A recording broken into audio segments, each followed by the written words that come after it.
Olá, meus irmãos e irmãs, sejam bem-vindos ao canal Vinícius Siqueira.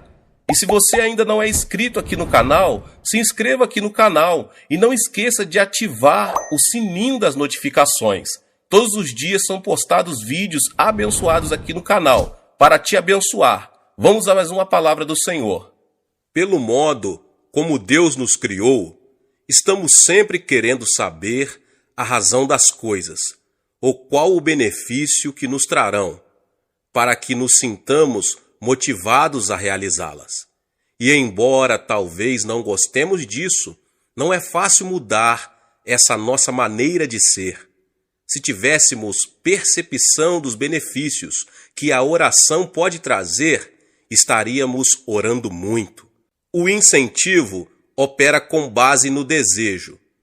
Para uma pessoa orar, ela precisa aprender a querer orar.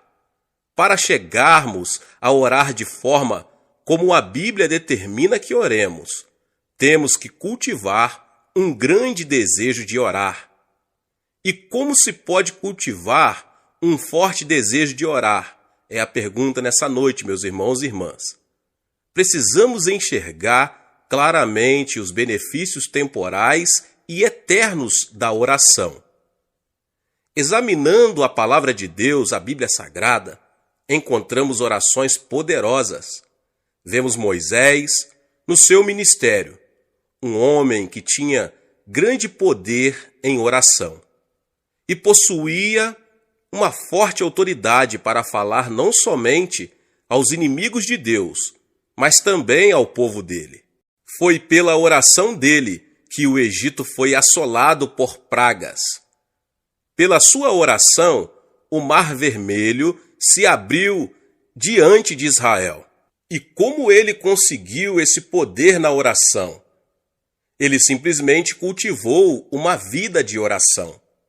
Josué foi outro que viu a mão de Deus operar poderosamente através dele e de seu ministério. Ele sabia qual era a vontade de Deus e suas estratégias para as batalhas. E foi assim que cidades fortificadas caíram diante de seu exército, um exército todo construído de homens destreinados. Como Josué conseguiu tanto poder junto a Deus? Ele aprendera a orar. Enquanto Moisés estava no monte, ele passava a noite no sopé da montanha, em oração também. E quando Moisés morreu, Deus já contava com um líder treinado, que estava familiarizado com a oração. Davi também foi um homem dedicado à oração. Quando ele foi ungido rei de Israel, Saul ainda estava no trono. Ele poderia ter se desanimado pelo fato de apenas uns poucos o reconhecerem como rei. Mas pela oração, ele manteve sua confiança em Deus e esperou que o Senhor o colocasse no trono de Israel. Era tão forte o seu relacionamento com Deus, que numa ocasião em que teve oportunidade de matar o rei Saul, não o fez.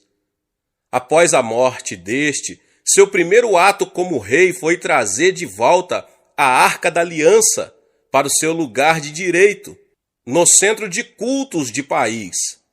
Quando analisamos o poder de Davi na sua vida e governo, vemos que a fonte desse poder era a prática da oração. Elias atuou como profeta de Deus numa das piores épocas da história de Israel. Nessa ocasião, o povo tinha se voltado para a adoração a Baal. E Elias orava com grande poder, desafiando os profetas de Baal. Sempre que lembramos a história de Elias, pensamos também no grande poder que ele possuía. Mas precisamos descobrir qual a origem desse poder. Ele era um homem de oração, passava horas seguidas em oração e até mesmo dias. Foi por isso que, quando Elias foi arrebatado numa carruagem de fogo, em meio a um redemoinho, os filhos dos profetas foram procurá-lo no alto dos montes. Contudo, nenhuma outra pessoa manifestou o poder de Deus, como Jesus Cristo, o Filho de Deus. Antes mesmo de iniciar seu ministério público, ele passou muitas horas em oração ao Pai. Sabemos que passava longos períodos a sós com o Pai. Está aí a origem de seu poder. Ele não poderia fazer nada, a não ser que o Pai o revelasse a ele. Você está cansado das orações sem poder que saem de seus lábios? Está desejoso de que sua igreja inicie um poderoso ministério de oração para que seu bairro, cidade e estado conheçam o poder que há em sua igreja? Se este é o seu desejo, meu irmão e minha irmã, e se você se dispuser a pagar qualquer preço, então se prepare para ver Deus operar poderosamente e modificar sua vida e ministério, introduzindo-o numa nova dimensão de oração. Não há razão para que não ocorram milagres em nossas igrejas regularmente. Não há motivo para não haver pecadores sendo salvos pelo Espírito Santo. Ouvi contar certa vez sobre a passagem de Charles Finney pela pequena cidade de Huntington, no norte do estado de Nova York. Uma cidadezinha comum, onde um dia, quando Finney passava por ali de trem, o Espírito Santo desceu sobre os não convertidos. Alguns homens que estavam num bar, sentindo forte convicção de pecados, operada pelo Espírito Santo, caíram de joelho pedindo a Jesus que os salvasse. E se o Espírito Santo deu a Charles Finney um poder assim, será que não pode dar a nós também um ministério poderoso? É a pergunta, meus irmãos. Finney raramente falava sobre o segredo do seu poder, mas certo dia um repórter resolveu vigiá-lo e, por fim, o jornalista teve que concluir que a origem do poder de Finney era as longas horas que ele passava em oração, em comunhão com o Espírito Santo. Estou convencido de que aqui na Coreia estamos presenciando o início do avivamento que Deus nos prometeu. Embora toda a nação tenha conhecido de que Deus está operando em nossa igreja, ainda não experimentamos o poder de Deus, como veremos futuramente se permanecermos fiéis. E o poder de Deus não se manifesta apenas em curas, libertação de espíritos malignos e conversões em massa. Ele pode ser visto também no céu aberto que há sobre nosso país. O que quero dizer com isso? Quando um país tem este céu aberto, existe liberdade espiritual para se pregar o Evangelho.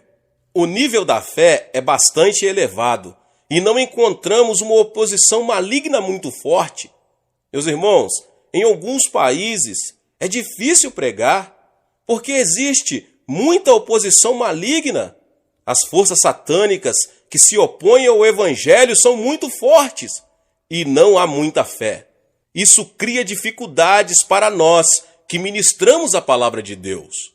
Sinto muita facilidade para pregar na Coreia, mais do que em qualquer outro lugar. Quando exponho a palavra de Deus, imediatamente os pecadores atendem ao apelo para a salvação. Por que temos esta atmosfera espiritual? A resposta é a oração. Mas a oração não gera apenas o poder global, mas também o poder individual. Em meu ministério pessoal, aprendi a depender sempre do Espírito Santo. Não é pela força ou poder pessoal que realizamos grandes coisas para Deus, mas sim pelo poder do Espírito Santo.